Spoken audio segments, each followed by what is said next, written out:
கண்மணிகளான அன்புக்குரிய மகன்மார்களே, பெரியவர்களே, நண்பர்களே, சகோதர சகோதரிகளே, எல்லாரும் க்ஷேமமாக, சௌக்கியமாக, சந்தோஷமாக இருக்குங்களா? அது சீக்கிரமாக வரப்போகும் ஆண்டவராகிய இயேசு கிறிஸ்து காலம் தாமதம் இல்லாமல் சீக்கிரமாக வரப்போகிறார். அதனால் உங்கள் தேவனை சந்திக்க ஆயத்தப்படுங்கள். என் பேர் ஆனந்தி. நாங்கள் திருவல்லிக்கேணியில் இருக்கும்போது இயேசு ஊழியங்களுக்காக காணிக்கை கொடுக்க ஆரம்பித்தோம். அப்போது அந்த நாளில் இருந்தே எங்களுக்கு பல ஆசீர்வாதங்கள் வந்துச்சு. இயேசுக்கு காணிக்கையாக கொடுக்கும்போது எல்லா மக்களும் ஆசீர்வதிக்கப்படுறது போல் நாங்களும் பல ஆசீர்வாதங்களை பெற்றுக்கொண்டோம். ஆவிக்குரிய ஆசீர்வாதங்களை பெற்றுக்கொண்டோம். ஒவ்வொரு நாளும் அபிஷேகத்தை பெற்றுக்கொண்டோம். அதுக்கு முன்னாடி அந்த அபிஷேகங்கள்லாம் இல்லாமல் இருந்துச்சு. இங்கே ஆண்டவருக்கு காணிக்கை கொடுக்கும்போது ஆண்டவர் தன்னுடைய அபிஷேகத்தினால எங்கள் குடும்பத்தை நிறைத்து காத்து கொண்டார். சமாதானத்தினால நிரப்பினார்.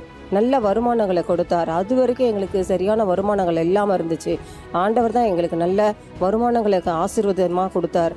அதுக்கப்புறம் எங்கள் பையனுக்கு கொரோனா வந்துச்சு. அதுலேயும் ஆண்டவர் எங்களை ஒருபோதும் எங்களை கைவிடாத கண்மலையாக இருந்து எங்களை பாதுகாத்து பிள்ளையை நல்லபடி எங்களுக்கு காப்பாற்றி கொடுத்தார். என்னோட மகனோட திருமணத்தை நல்லபடி நடத்தி கொடுத்தார் கர்த்தர்.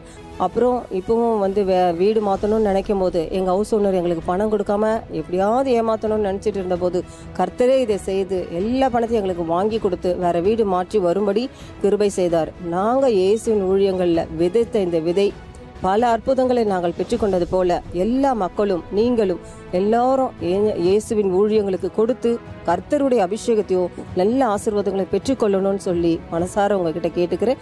நீங்கள் அந்த ஆசீர்வாதத்தை பெற்றுக்கொள்ளுங்க. ஆமேன். நன்றி. இதேபோல் இவ்வூழியத்தின் மூலமாக அநேக ஜனங்கள் தொடப்பட்டும் ஆசீர்வதிக்கப்பட்டும் உள்ளனர். ஆரோனும் ஊரும் மோசே தீர்க்கதரிசியின் கைகளை தாங்கினது போல நீங்களும் இந்த ஊழியத்தை உங்கள் உதாரத்துவமான காணிக்கைகளால் தாங்கி பங்காளராக இணையலாம். காணிக்கைகள் செலுத்தும் வழிகள் கீழ்காணும் எண்ணிற்கு ஆன்லைன் பரிவர்த்தனைகள் மூலமாக செலுத்தலாம் அல்லது www.jesusministries.org என்ற எங்கள் இணையதளத்திற்கு சென்று உங்கள் கிரெடிட் கார்டு அல்லது டெபிட் கார்டு மூலமாக செலுத்தலாம். எங்கள் அலுவலக முகவரி இயேசு ஊழியங்கள் எண் 110 பழைய GNT சாலை, காரனோடை, சென்னை 67. மேலும் விவரங்களுக்கு 044-6790-0000. எனக்கு அருமையானவர்களே, தற்போது பிரான்ஸில் உள்ள பாரிஸ் என்ற தலைநகரத்தில் ஒலிம்பிக்ஸ் விளையாட்டுகள் நடந்து கொண்டு வருகிறது. இதுவரைக்கும் இந்தியா 3 பதக்கங்களை வென்றுள்ளது. இன்னும் கூடுதலாக பதக்கங்களெல்லாம் வெல்லுவார்கள் என்று நம்பப்படுகிறது. இந்த ஒலிம்பிக்ஸ் துவக்கம் ஒவ்வொரு முறையும் எந்த ஒரு பெரிய விளையாட்டு, அது எந்த விளையாட்டாக இருந்தாலும் சரி, ஏஷியன் கேம்ஸு, அப்புறம் இந்த உலக கிண்ணம் காற்பந்து, FIFA வேர்ல்ட் கப்பு, இன்னும் எந்த பெரிய பெரிய சமூக விளையாட்டுகள் அல்லது இந்த இன்டர்நேஷ்னல் கேம்ஸ்லாம் நடக்கும் பொழுது ஒரு துவக்கம், ஓப்பனிங் செரமனி வைப்பார்கள். அதில் பார்த்திங்கன்னா பலவிதமான கலாச்சார நடனங்கள் அல்லது அணிவகுப்புகள் எல்லாம் நடைபெறும். அதே போல தான் இந்த ஆண்டில் துவங்கப்பட்ட இந்த ஒலிம்பிக்ஸ்லேயும் அணிவகுப்புகள் நடைபெற்றது. 2 வகையான அணிவகுப்புகள் நடந்தது. ஒன்று பாரிஸில் சைன் நதி என்று ஒன்று இருக்கிறது. அதில் அநேக படகுகளில் அணிவகுப்புகள் வந்தது. மற்றொரு அணிவகுப்பு இப்போ இந்த விளையாட்டு வீரர்கள் ஒவ்வொருவராக தேசமாக குழுவாக இந்த பெரிய ஸ்டேடியமில் உள்ள வருவார்கள்.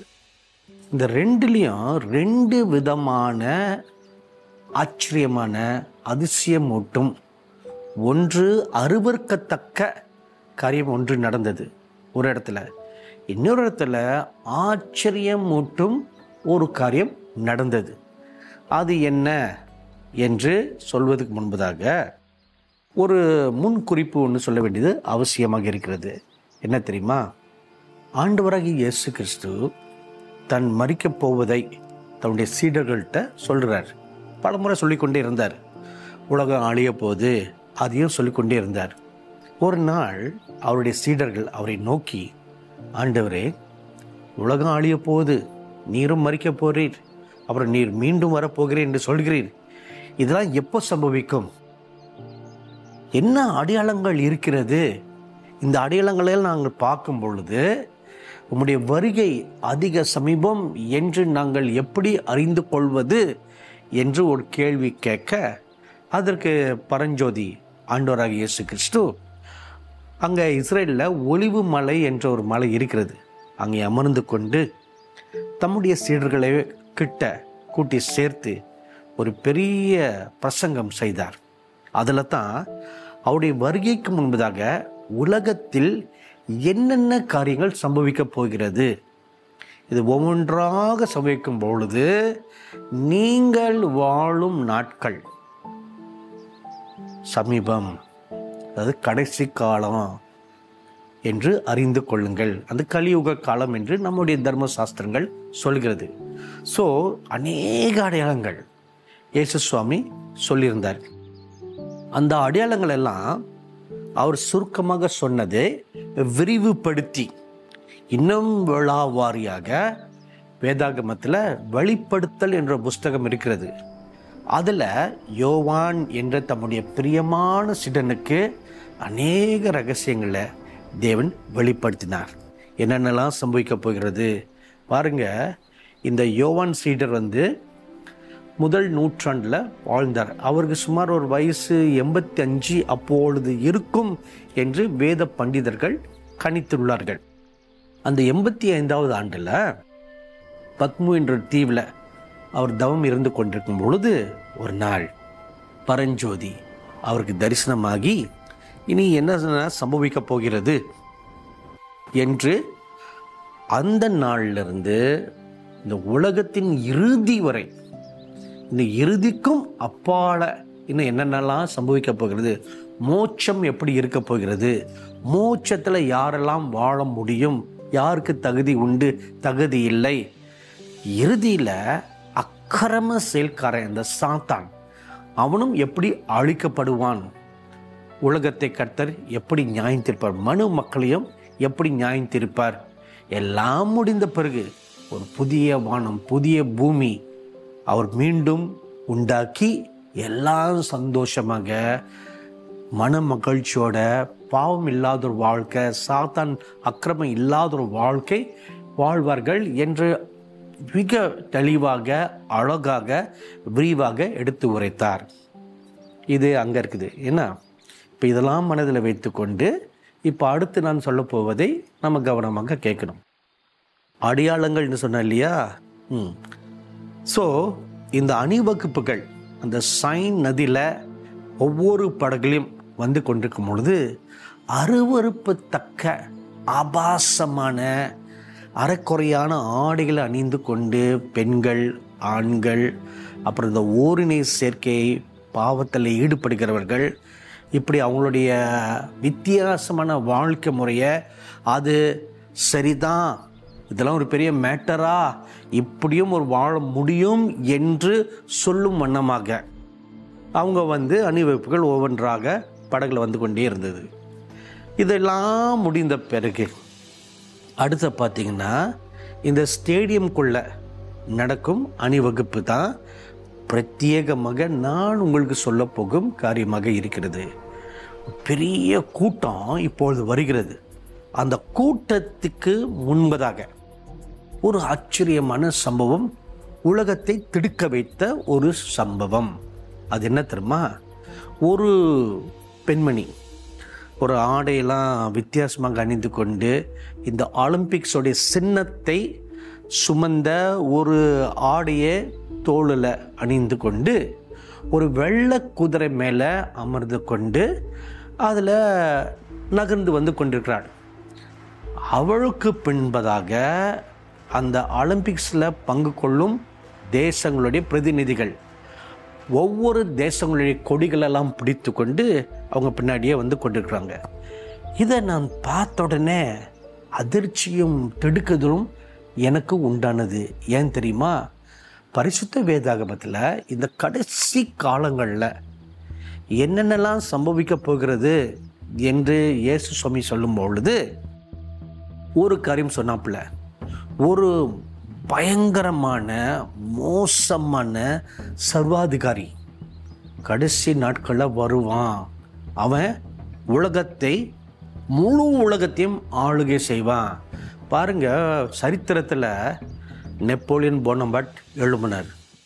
அவருக்கு ஒரு குறிப்பிட்ட ஒரு தேசம், ஒரு சில தேசங்கள், சாம்ராஜ்யத்தை சர்வாதிகாரியாக ஆளுகை செய்தார். அப்புறம் அங்கே ரஷ்யாவில் ஸ்டாலின், கார்ல் மார்க்ஸு போன்ற மனிதர்கள் எழும்பினார்கள், சர்வாதிகாரி. சீனா தேசத்தில் மௌசுதாங் என்ற ஒரு சர்வாதிகாரி. இவங்கெல்லாம் ஒவ்வொரு தேசத்தில் சர்வாதிகாரியாக எழும்பி ஒரு குறுகிய வட்டத்தில் ஆளுமை செய்தார்கள்.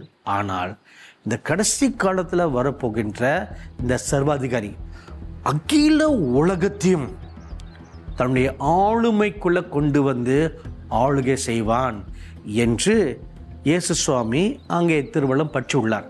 இப்போ அவனுக்கு என்ன அடையாளம் உண்டு என்று நம்ம கேட்போமானால், இந்த வெளிப்படுத்தின விசேஷத்தில் 6வது அதிகாரத்தில் 1-2 வசனங்கள் சொல்கிறது, அவன் ஒரு வெள்ளை குதிரை மேல் சவாரி செய்வான்.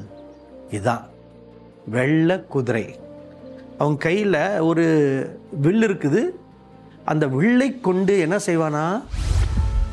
ஆட்டுக்குட்டியானவர் முத்திரைகளில் ஒன்றை உடைக்க கண்டேன்.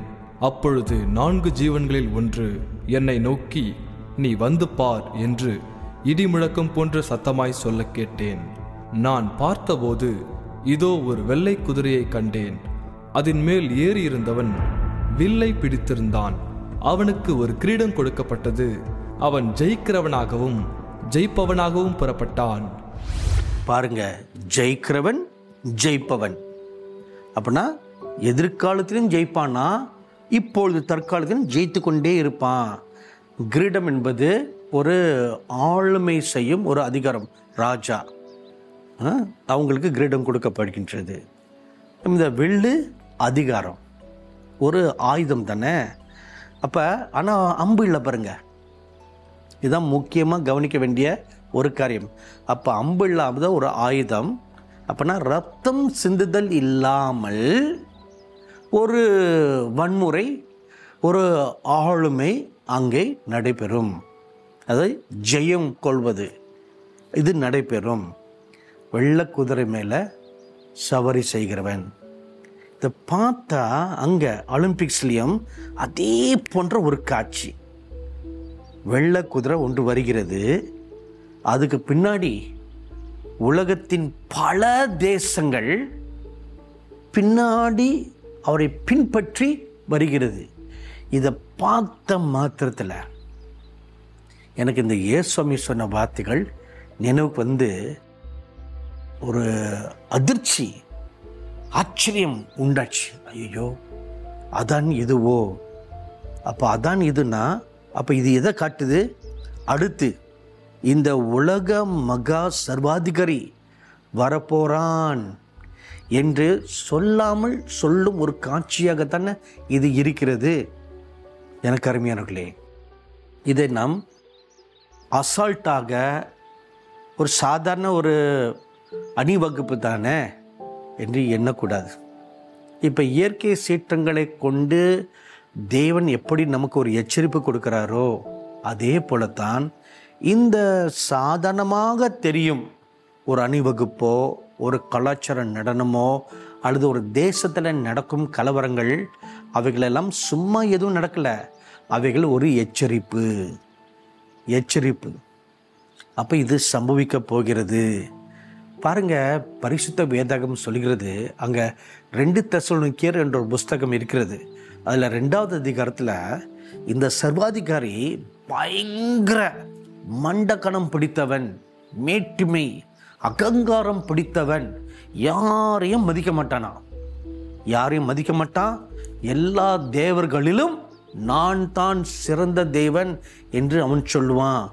வானத்தையும் பூமியும் படைத்த மெய்யான தேவனை பார்த்து கையை உயர்த்தி, உம்மை விட நான் பெரியவனாக ஆக்கி காட்டுவேன், மாறி காட்டுவேன் என்று சவாலிடுவானா. அவரை தூஷ்ணமான வார்த்தைகளால் அவரை கடிந்து கொள்வானா, பேசுவான் என்று வேதாகம் அங்கே சொல்கிறது. இன்னொரு புறம் பார்த்திங்கன்னா அற்புதங்கள், அடையாளங்கள், மாயமான அற்புதங்கள், மாயமான அடையாளங்களை செய்து உலகத்தில் உள்ள அத்தனை மக்களையும் மோசம் போக செய்வானாம். இப்படியெல்லாம் உலகம் அவனை பின்பற்றும் போது சகல உலகத்தையும் தன்னுடைய ஆளுமைக்குள்ள கொண்டு வந்து, அதிகாரத்துக்குள்ள கொண்டு வந்து கட்டுப்படுத்துவதற்கு ஒரு காரியம் செய்ய போறான்னா. என்ன செய்ய போறான்னு தெரியுமா? தன்னை போன்ற ஒரு பெரிய உருவ சிலையை, ஒரு சாமியாரம் இருப்பான், அவனுக்கு பேர் கள்ளத்திற்கு தரிசி. அந்த சாமியாரம் இணைந்து கொண்டு ஒரு பெரிய உருவ சிலையை செய்து அகில உலகமும் இவன் தான் கடவுள் என்று சாஷ்டாங்கமாக அவனை பணிந்து கொள்ள வேண்டும் என்று ஒரு சட்டம் உலகமெங்கும் வரும். இவன் தான் கடவுள். எல்லா மதமும் இப்போ பாருங்கன்னா எல்லா மதமும் ஒரு மதம் தானே, எல்லா சாமியும் ஒரு சாமி தானே அப்படின்னு ஒரு பதம் இருக்கிறது. என்ன? ஆனால் அது உண்மை அல்ல. ஆண்டவராகிய இயேசு கிறிஸ்து ஒருவரே ஈரேழு லோகத்துக்கும் அவர் ஒருவரே தேவன். அவர் அல்லாமல் வேறு தெய்வமே இல்லை. இதுதான் சத்தியம், இதுதான் உண்மை.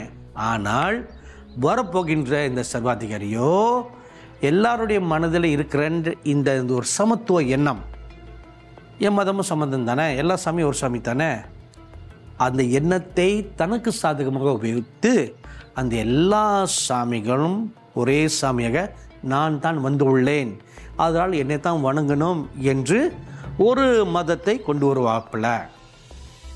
அடுத்தது பார்த்திங்கன்னா வணிகம்.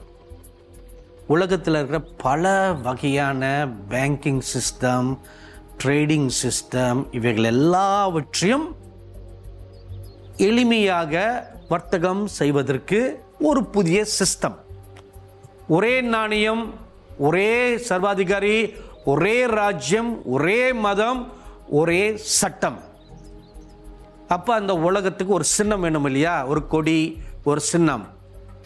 அதான் ஒரு முத்திரை, அந்த மிருகத்தின் முத்திரை என்று எல்லாருக்கும் கொடுக்கப்படும். இப்போ எப்படி எல்லாருக்கும் ஒரு ஐடி கார்டு, எல்லா தேசங்களும் பார்த்திங்கன்னா ஒரு ஐடி கார்டு இருக்கும். இப்போ நம்ம ஊர்லேயும் ஆதார் கார்டு, பேன் கார்டு, என்னென்னமோ கார்டெலாம் அநேக கார்டுகள் இருக்குது. ஆனால் பிற தேசங்களில் ஒரு கார்டு இருக்குது, ஒரு ஐடென்டிஃபிகேஷன் கார்டு. நாளைக்கு நம்ம ஊர்லேயும் அப்படி வரலாம், ஒரே ஐடென்டிஃபிகேஷன் கார்டு.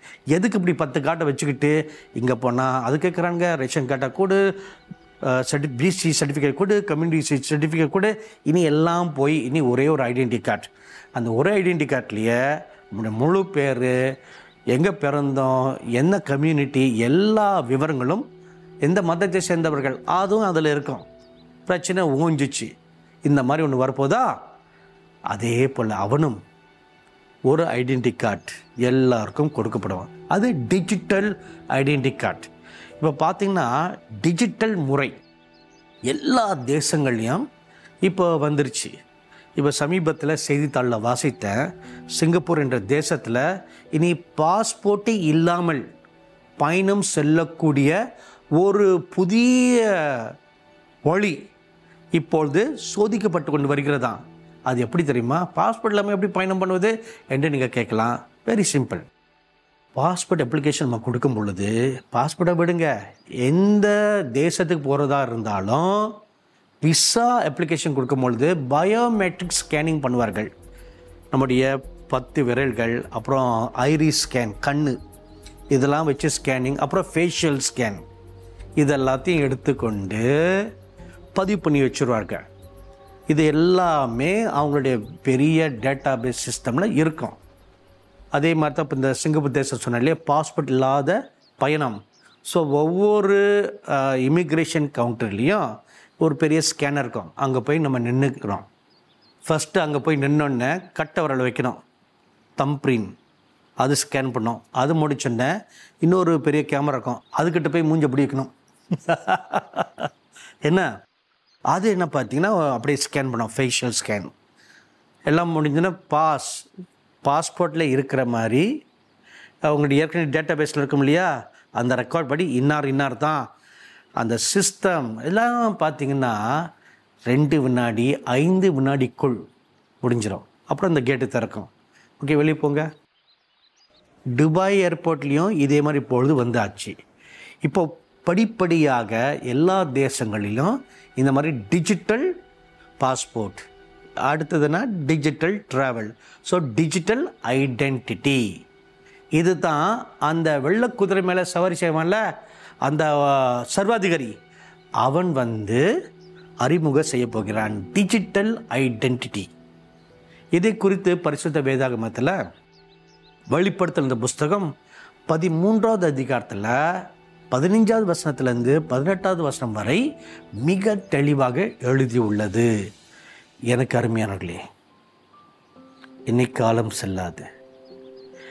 கடைசி காலத்தில் என்னென்னலாம் சம்பவிக்கும் என்று இயேசு சுவாமி முதல் நூற்றாண்டில் 2000 ஆண்டுகளுக்கு முன்பதாக சொன்னாரோ, அவைகள் இப்பொழுது நாம் வாழும் இந்த காலத்தில் நம் கண் எதிரே நடந்து கொண்டு வருகிறது. இந்த ஆண்டவராகிய இயேசு கிறிஸ்துவை மெய்கொள்ள நீங்கள் மனதார இருக்கிறீர்களா? மனதாக ஏற்றுக்கொள்ள நான் விரும்புகிறேன் என்று சொல்கிறவர்கள் எழுது முழுங்கல் படிடுங்க. வலது கையெடுத்து இருதயத்தோடு வைத்துக் கொள்ளுங்கள்.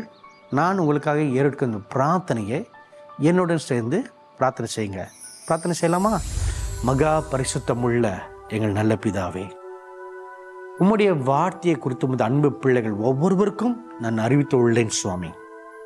இந்த வார்த்தைகளை கேட்டு எத்தனை அன்பு பிள்ளைகள் பாவத்தை குறித்தும் நீதியை குறித்தும் நியாயத்தீர்ப்பை குறித்தும் உள்ளத்தில் கண்டித்து உணர்த்தப்பட்டு, நீரே மெய்யான தெய்வம், உண்மை இல்லாமல் வேறு தெய்வமே இல்லை என்று மனப்பூர்வமாக அதை நம்பி ஏற்றுக்கொள்ளும் ஒவ்வொருவரையும் இப்பொழுது அவர்களை ஆஸ்வதித்து அவர்களுடைய எல்லா பாவங்களும் அவர்களுக்கு மன்னித்து உம்முடைய இரத்தத்தினால் அவர்களை கழுவி சுத்திகரித்து உம்முடைய பிள்ளைகளாகும்படியான பாக்கியத்தை அருளும்படியாக நான் பிரார்த்தனை செய்கின்றேன் சுவாமி. இப்பொழுதே உம்முடைய ஆஸ்வதிக்கும் கரத்தை நீட்டி இந்த அன்பு பிள்ளைகள் ஒவ்வொருவரையும் தொட்டு ஆஸ்வதிப்பீராக. அப்படி சரீரத்துடைய பாடுகள் வேதனைகள் யாவும் இப்பொழுது நீங்கி போகும்படியாக நான் பிரார்த்தனை செய்கிறேன் சுவாமி. புத்தி கட்டாத மெய் சமாதானத்தால் இந்த அன்பு பிள்ளைகள் ஒவ்வொருடைய உள்ளத்தையும் நிரப்பி நீர் காத்து கொண்டு அவர்களை ஆசீர்வதிக்கும்படியாக எம்பெருமானாகிய இயேசு கிறிஸ்து நாமத்தினாலே வேண்டிக் கொண்டு இந்த பிள்ளைகளை நான் ஆசீர்வதிக்கிறேன். எங்கள் பரிசுத்தமுள்ள நல்ல பிதாவே, ஆமேன். எனக்கு அருமையானவர்களே, இந்த பிரார்த்தனை கேட்டு பரஞ்சோதி உங்களை ஆசீர்வதித்துள்ளார். சந்தோஷமா? நீங்கள் பெற்ற நன்மையை எனக்கு எழுத மறக்கக்கூடாது. தொடர்ந்து தேவனுடைய காருண்யம் இந்த வாரம் முழுக்க உங்களை கண்ணின் மணியை போல காத்துக்கொள்வது நிச்சயம் உறுதி. God bless you. அன்பார்ந்த இயேசு ஊழியங்கள் பங்காளர்களே, தேவனுடைய கிருபையினாலும் உங்கள் உதாரத்துவமான காணிக்கைகளினாலும் மற்றும் ஜபங்களினாலும் நமது இயேசு ஊழியங்கள் கட்டிட பணிக்காக புதிய நிலம் வாங்கப்பட்டு மார்ச் 14, 2020 அன்று அடிக்கல் நாட்டப்பட்டு மார்ச் 14, 2023 அன்று நம்முடைய புதிய கட்டிடம் கட்டுவதற்கான எல்லா அனுமதிகளும் கிடைத்து பணிகள் துவங்க தேவன் கிருபை செய்தார். இது முடிவல்ல, இது ஒரு ஆரம்பமே.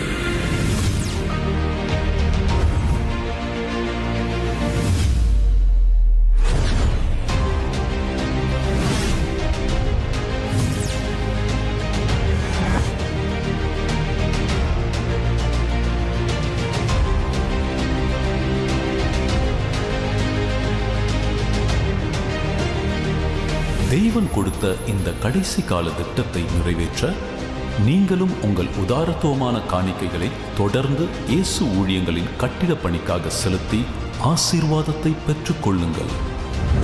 உங்கள் காணிக்கைகளை ஜீசஸ் மினிஸ்ட்ரிஸ் பில்டிங் ஃபண்ட் என்ற பெயரில் செக் அல்லது டிடி மூலமாகவும் அல்லது மணி ஆர்டர் மூலமாகவும் செலுத்தலாம். மேலும் உங்கள் அருகாமையில் உள்ள வங்கியின் மூலமாகவோ நீங்கள் காணிக்கைகளை செலுத்தலாம். எங்கள் வங்கியின் விவரங்கள்: account name Jesus ministries building fund, account number 354173234475, bank State Bank of India, IFSC code SBIN 00071008 மற்றும் கூகுள் பே, பேடிஎம் மூலமாக 9030388847 என்ற எண்ணுக்கு உங்கள் உதாரத்துவமான காணிக்கைகளை அனுப்பலாம். மேலும் விவரங்களுக்கு இயேசு ஊழியங்கள் எண் 110 பழைய GNT சாலை, காரனோடை, சென்னை 67. தொடர்பு கொள்ள வேண்டிய தொலைபேசி எண்கள் 0446790000. எங்கள் கைபேசி எண் 9030388847. வாருங்கள், இணைந்து தேவனுடைய ராஜ்யத்தை கட்டுவோம். இந்நிகழ்ச்சியின் மூலம் நீங்கள் பெற்ற நன்மைகளை எங்களுக்கு எழுதுங்கள். எங்கள் முகவரி இயேசு ஊழியங்கள் எண் 110 பழைய GNT சாலை, காரனோடை, சென்னை 6067, தமிழ்நாடு, இந்தியா.